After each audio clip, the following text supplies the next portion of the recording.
design conference is almost becoming the second largest conference after DAC. So thanks for all of you to make it basically happen. So big applause for all the people. So while we did not meet in person, a lot has happened in the semiconductor industry, globally and in India. All of you know that globally there has been a very significant acknowledgement that what semiconductor industry means for all of us in day-to-day life, and every possible country and geography has awakened and realizing the strategic importance of this sector and trying to do so. So India can never be left behind. We are going to be $5 trillion economy, and semiconductor and electronics are going to be the backbone of that $5 trillion economy. And I think Honorable Minister is going to talk more about it. But in last 2 years, India has put basically very comprehensive policy framework for developing the semiconductor ecosystem in the country, not just fab or manufacturing, but all the way from research, talent and skill development, fabless and IP companies, manufacturing, supply chain ecosystem. A comprehensive framework has been created, and in my basically 20 years working with the government and the policy framework, I think this is the golden period for India in the semiconductor industry. So there cannot be any better platform than this VLSI conference to acknowledge, realize and make it happen. One thing at VLSI Society we are trying to do, looking at the current geographically realities, we are trying to expand the VLSI design, fabless companies, IP companies, not basically limited to few cities. The few cities like Hyderabad and Bangalore will become anchor, but we want to take it to every part of the country. And towards this effort, we plan to open 7 regional chapters for the VLSI Society India. And if every 20 regions of the country can give 10 fabless companies to the country, we will soon have basically 200 thriving fabless companies in the country. So once again, welcome on behalf of all of us to this wonderful event, and big applause and kudos to the team Hyderabad. Last 6 to 9 months of extremely intense effort and came out with a very impressive event. So thank you so much, Sanjay, Ajay and all the other people basically who put together this team. So a big applause for the team Hyderabad, and thank you.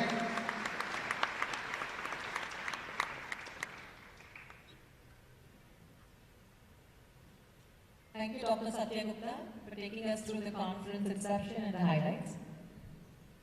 Now I'd like to request our esteemed guest, Srimati Jaya Jagdish, Conference Executive Chair and Country Head of India, to address the delegates.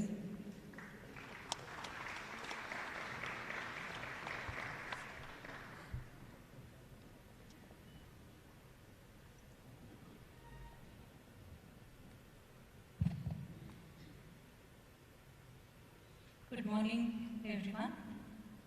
It's indeed my pleasure to be addressing this illustrious gathering with eminent leaders from the government, from the industry, and academia. Chip design or semiconductors were probably lesser known terminologies until about a couple years ago.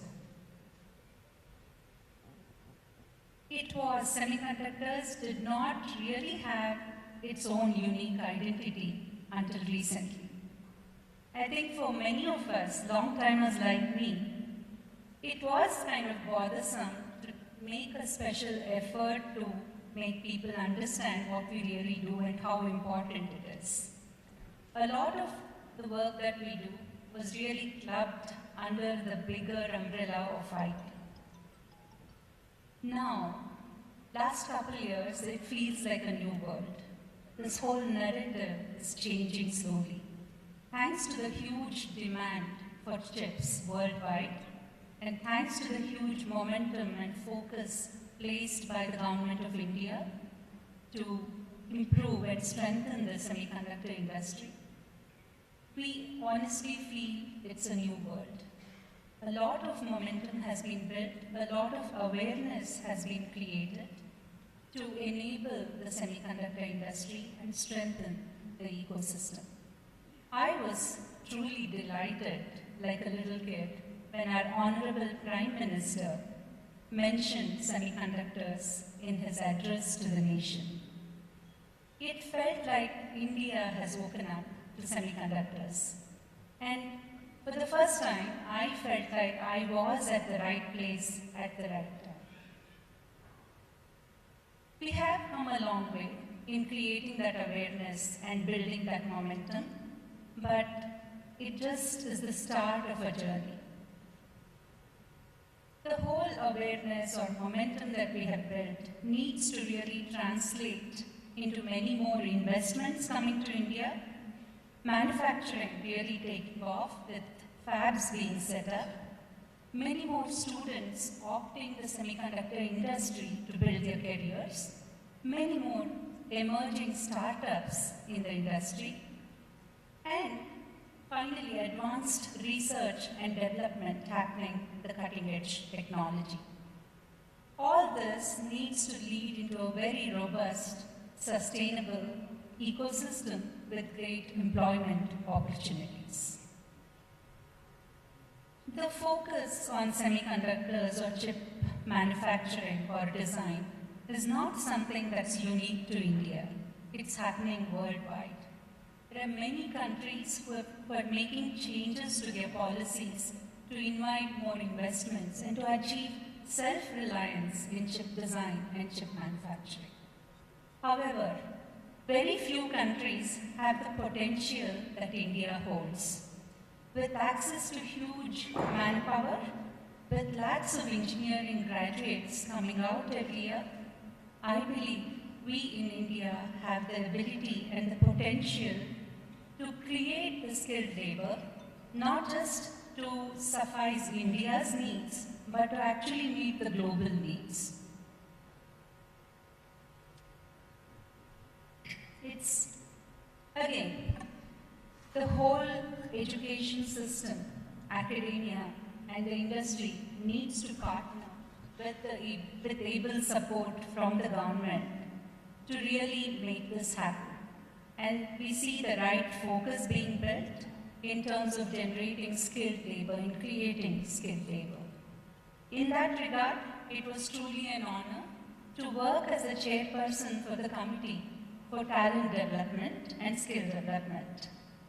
The committee was put together by our Honorable Minister of State, Shri Rajiv Chandrasekhar, and had representatives from government, industry, and academia. The seriousness and the passion that existed there in the committee was amazing. And we have come up with a set of recommendations that was submitted to the government by end of November to really make India the hub for semiconductor talent. Research and development is another critical aspect. While the focus on employability is huge, which rightfully should be, we cannot ignore research and development. Both employability and R&D need to go hand in hand for any growing industry to thrive. So the committee has been focusing on R&D as well, and we have submitted a set of recommendations for R&D aspects. We are looking forward to implementing these recommendations. Events like this, the VLSI conference, are hugely critical and important. They build awareness, they showcase the potential of the talent that exists in the region, and also foster a culture of innovation. AMP is truly honored and glad to be the silicon sponsor for this event, and we are deeply committed to doing our bit to strengthen the semiconductor ecosystem in the region. It's truly an amazing time. We have a mountain of an opportunity in front of us. Let's work together to make India not just a hub for semiconductor talent, but also a hub for semiconductor products going forward. It's up to us, each one of us can become evangelists to promote the semiconductor industry, and that's truly the need of the hour. Thank you so much for giving me an opportunity to speak. Glad to share my thoughts with you all. Thank you.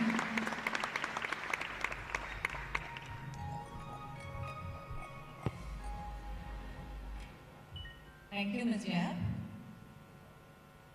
I now request Chief Guest, Honorable Union Minister of State, Ministry of Electronics and Information Technology and Skill Development and Entrepreneurship, Government of India, Sri Rajiv Chandrasekhar, to address the delegates. Please note we are trying to connect to him remotely. Give us a minute.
May I now request our Chief Guest, Honorable Union Minister of State, Ministry of Electronics and Information Technology and Skill Development and Entrepreneurship, Government of India, Sri Rajiv Chandrasekhar ji, to address the delegates in the conference.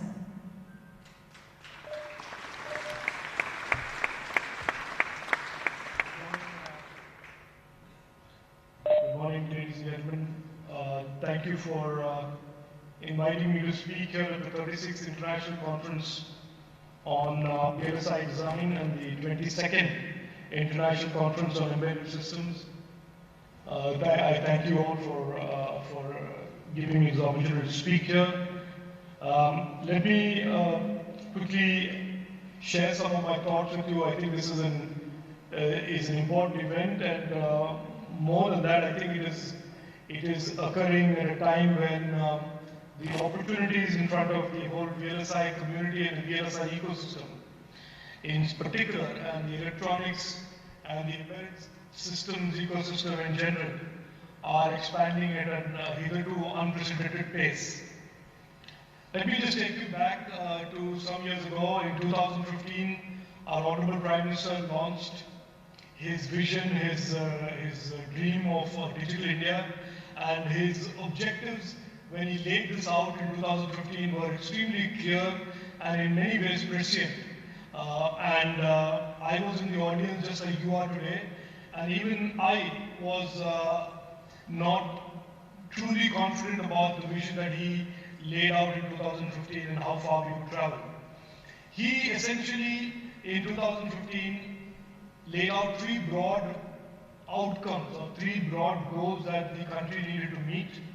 One was clearly that technology would be used increasingly to transform the lives of individual citizens and transform the process of governance and democracy, which for long India had been seen as a very dysfunctional governance, dysfunctional democracy. So he wanted technology to be used more and more to bridge the gap between both the trust gap and the actual public services gap between government and citizen.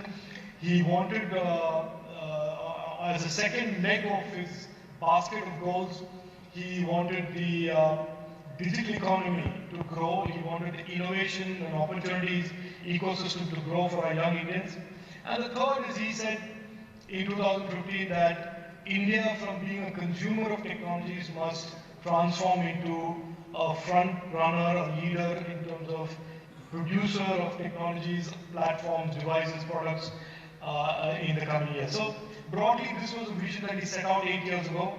And as we sit today in 2022 and are talking about the India decade in the coming years, the decade of technology opportunities, and as we speak to not just India decade, we also speak to our ambitions of India as a semiconductor nation. It is absolutely reasonable to be pleasantly surprised, happy, pleased with the distance that we have traveled as a nation over the last 8 years.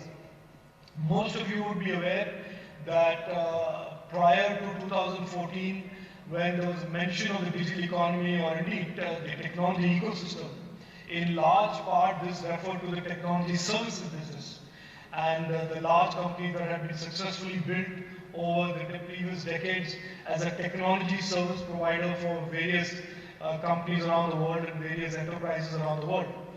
And if you look into 2022, the digital and the technological ecosystem has since been re-architected and in a sense significantly diversified. And the expanded opportunities today range from technology services, which was the sole defining category a decade ago, to the full spectrum of innovation in technology. So the Indian decade is not just about the future of the internet, not just the future about D2C and consumer tech, but also as much about electronics and semiconductors. So let me narrow focus on that a little bit now that I've laid the background for you in terms of where we were in 2014, where we have traveled, and what our ambitions for the coming decade are going to be. It is clear today that we are living in extremely interesting and exciting times. I'm sure that most of you who are professionally involved or involved in business ways in the semiconductor and the embedded systems ecosystem understand the trends that are pointing to essentially the best time ever for this ecosystem in the coming years. The global trends that we clearly know are the increased digitalization of governments, enterprises, consumers all around the world, leading to an increase in demand of digital products and platforms and devices and services.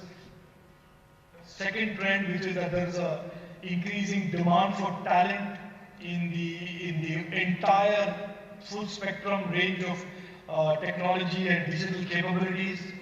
And the third trend is that of as the supply chains and the value chains are being redesigned and re-architected around concepts of trust and innovation as a combine rather than the earlier defining attribute of supply chains, which were price, and efficiency alone.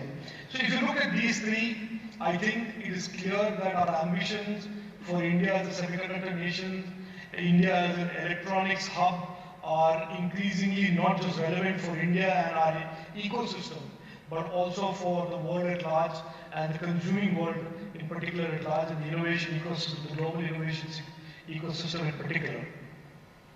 Our journey in the last 5 years in the electronic space has been fairly steady, significant, and in the post-COVID, in a sense, changing value chains and supply chains, we seem to have hit the stride, and with categories like mobile phones and other on the device side, and soon in the server and the hearable wearable sides, we will be, and of course in the deepening of the electronics ecosystem into the components and the semiconductor side, we will soon be capitalizing on our momentum and our growth and our presence and increasing acceptance of India as a hub for electronics into the other areas of semiconductors and components as well. The Indian decade, as I said, and the Honorable Prime Minister said very recently, and I quote, it is our collective aim to establish India as one of the key partners in the global semiconductor supply chains.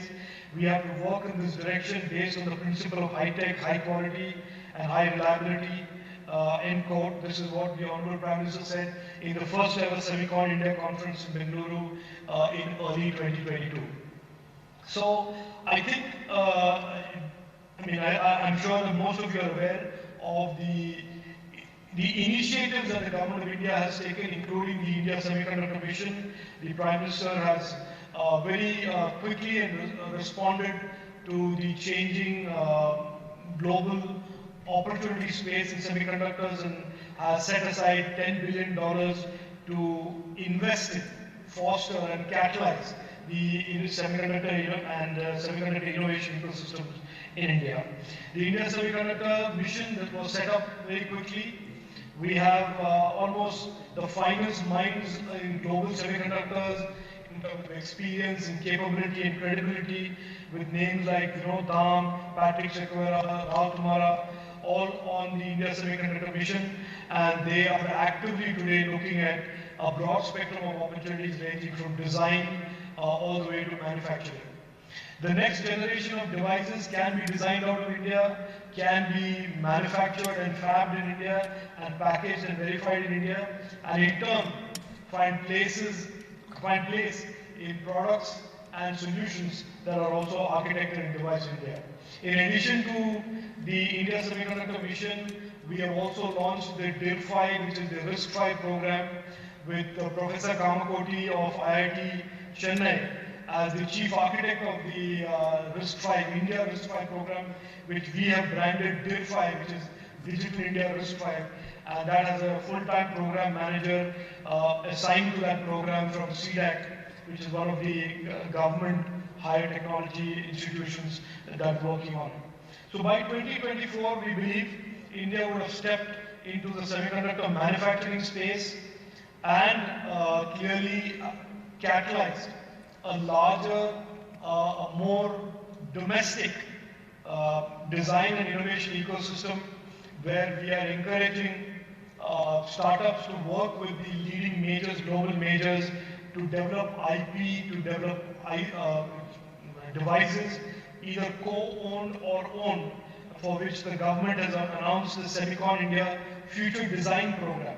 And the Future Design Program is a program where the government has about $200 million to invest in startups that will, like I said, design or co-design IP or tools or devices for the next gen of applications in India. And we have, just to share with you, to make sure that these devices and this innovation ecosystem is fully supported by market, we will soon be launching an IT server and an IT hardware PLI that will be very similar to the mobile phone PLI, which has been extremely successful. And one of the things in the IT PLI is that we will create additional incentives for those manufacturers or OEMs that incorporate Indian designed IP into their systems, into their products. So in a lot of ways, we are putting government capital to work in actively catalyzing the India semiconductor ecosystem. We are working extremely hard with industry and with other elements, including our global diaspora, to ensure that our ambition of India as a semiconductor nation will be realized very rapidly. I must point out to many of you here, all of you are, I'm sure, passionate about VLSI and embedded systems and the future that these two segments represent for the innovation ecosystem in general. But I must tell you that what the government of India and what India and all of us are trying to achieve in the next 5 years is what most countries, including the country in the North China, have attempted to do over multiple decades.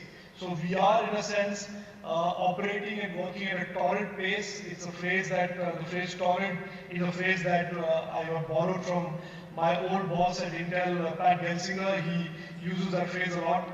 So we are working at an extremely torrid pace to achieve what I believe is really, in some sense, and this may sound a little melodramatic, but twist our destiny, our twist as a nation, as a semiconductor nation, to truly unleash the talent and the capabilities that have existed in India for many, many decades, but have never had the opportunity to break out and shine. So I will leave it at this. I wish all of you great success. I wish your deliberations all success, and I look forward to continuing to work with you and engage with you as we work together to take India down this path of truly becoming a semiconductor nation and developing global standard capabilities in semiconductor design, manufacture, packaging, and indeed the entire ecosystem of embedded systems and electronics for the future. Thank you again. Jai Hind.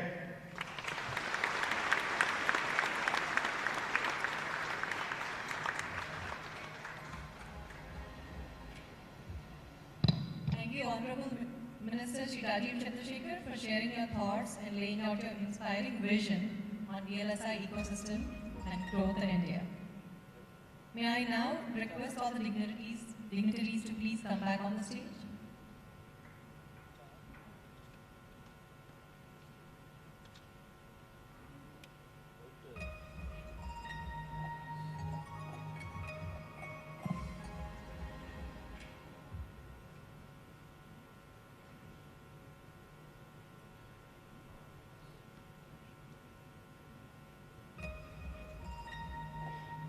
I now request our esteemed guest, Principal Secretary for Information Technology, Industries and Commerce, Government of Telangana, Sri Jayesh Ranjan, to please come and address the delegates.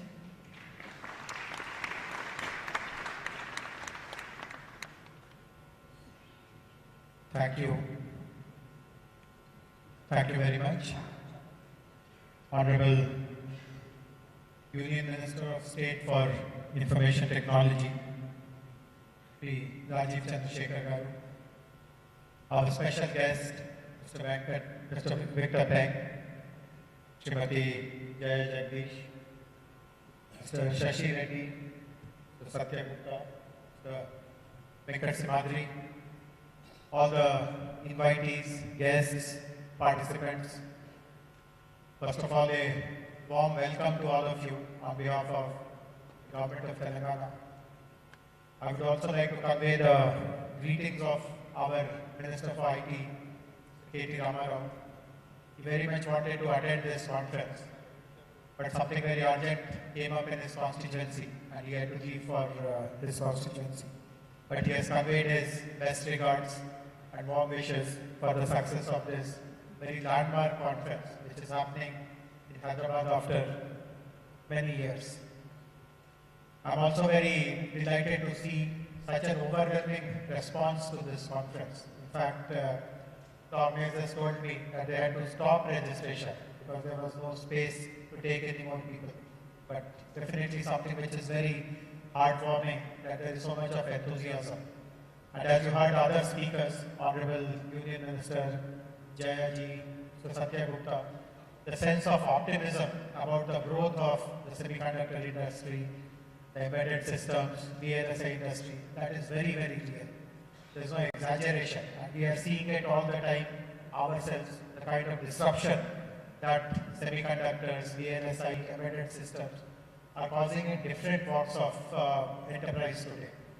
In fact, we have seen that advancements in semiconductors have really changed the face, let us say, of space technologies, of automotive industry, of smart industries, of smart manufacturing, of IoTs, even basic home appliances, devices that we use.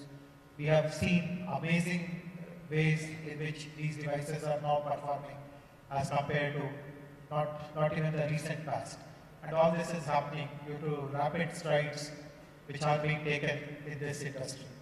Today, again, I feel very proud that while the advancement in knowledge, advancement in technology is happening the world over, it is units in India, the design centers, the development centers, the manufacturing sectors in this country, which is playing a very vital role, which is making a very significant contribution.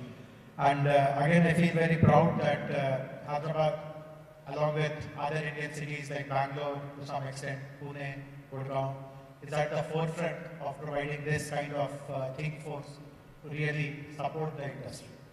The who's who of the industry are present in this conference today, and I'm delighted that some very eminent speakers are going to share their thoughts. I'm also very happy to see that so many students have registered for this particular conference, because they are the ones who tomorrow will be joining many of these companies. Some of them potentially can become entrepreneurs, and they are the ones on whom huge responsibilities will lie. And therefore, participating in an event of this kind, where the stature of our speakers, stature of our delegates is unparalleled, definitely will be a very invaluable experience for me.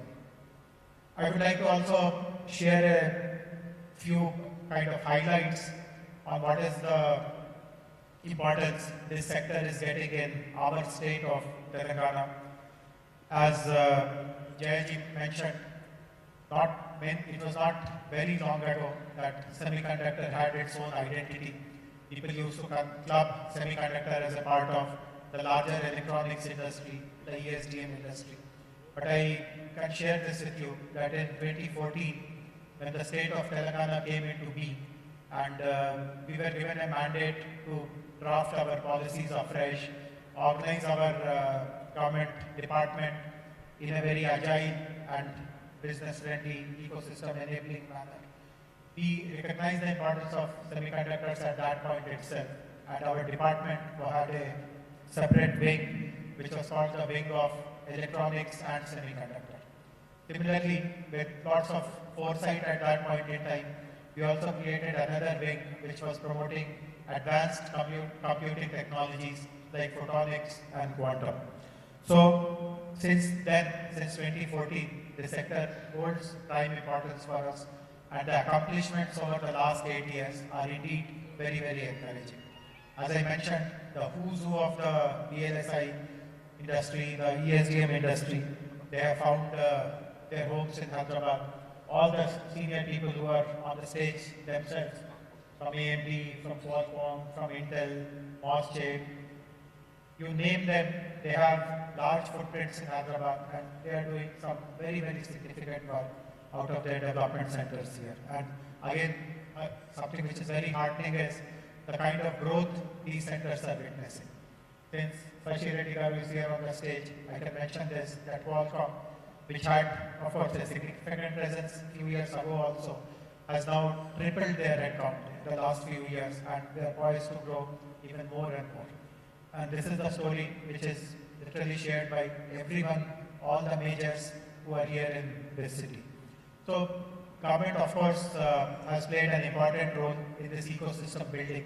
There are two specific initiatives of ours that I would like to mention briefly. We are also focused on skilling. Since I learned that Jayagaru was heading the committee which was constituted under the India Semiconductor Mission to look after talent development, etc. I'll be happy to share with you that we have started a very focused initiative on skilling, again with the help of the industry. We have identified the kind of courses which students who are already pursuing other branches of engineering, they should be equipped with while they complete their degrees. We have also identified courses which, after completing their regular engineering courses or other science-related courses, STEM courses, what are the other programs that the industry requires and that can be offered to the students as a bridge before they join the industry. And I feel very happy to share with you that we have conducted quite a few batches on RTL, on physical design, and we have used virtual means, in-person classrooms. We even have a government-owned satellite channel called TSAT, and the programs on VLSI have been broadcast using TSAT as well. And many more batches are being planned for the future, as there is an acute shortage of skilled HR in this particular domain. We also have a skilling institution of the government called TASK, the Telangana Academy for Skills and Knowledge. And TASK is also now revamping many of the VLSI courses which can be introduced while the students, as I said, pursue whatever else they are studying in their colleges. We also understand the importance of innovation. Honorable Union Minister spoke about it a while ago. We all know that some of the most transformative technology breakthroughs the world over is happening through young entrepreneurs, through young innovators. And Telangana also, Hyderabad in particular, has become a hotbed of innovation over the last 7-8 years. We all know about our innovation centers like T-Hub, T-Works, V-Hub, etc. And to give a specific focus on VLSI, we have started a virtual incubation program, a platform which is called T-Face, Telangana Fabless Accelerator through Cloud Enablement, which is an innovation platform for budding entrepreneurs in the VLSI domain.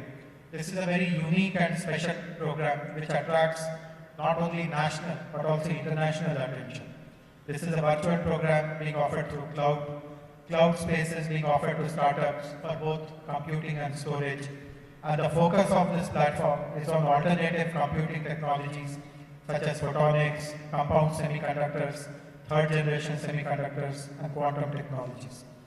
We see all over the world, and this is again a trend which all of you are, I'm sure, much more familiar than anyone else, that quantum technology, the semiconductor technologies that are prevalent now, they are also witnessing transformation, and the emergence of alternative technologies is inevitable. And therefore we are focusing on these technologies which we see the whole world is moving towards, and we can definitely match global efforts because there is no link with legacies for adopting these kind of technologies. This particular initiative, the T-Face, is a collaborative platform. I am happy to share that industry bodies like IESA, Hyderabad chapter, academic institutions like IIT Hyderabad, IIIT Hyderabad are providing technology mentorship. T-Works is providing prototyping services. T-Hub and TIE are providing, TIE Hyderabad chapter are providing business mentorship. And EDA companies are providing free EDA tools, licenses, and industry in general are providing resources and services. There are more than 30 startups currently who are getting support through T-Face, and there is a pipeline of another 50 startups who will be supported in the arena of interdisciplinary cyber-physical systems for use cases such as autonomous cars and drones, etc.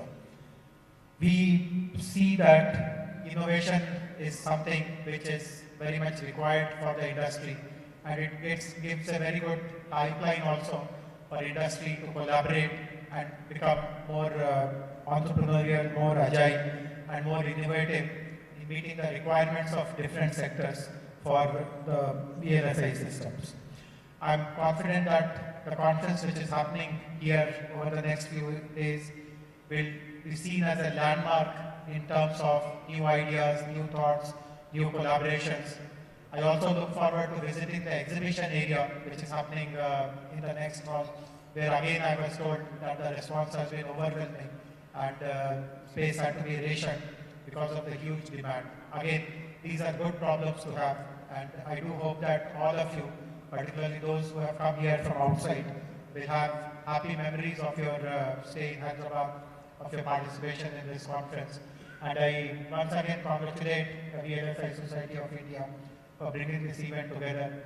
I'm sure that your experience of organizing this in Hyderabad is far smoother and far more economical, affordable, cost-effective as compared to many other cities. And I do hope that you will be bringing this conference more frequently to our great city.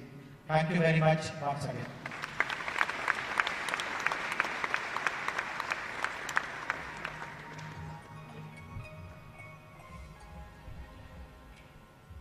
Thank you, Shri Jayesh Ranjan Garu.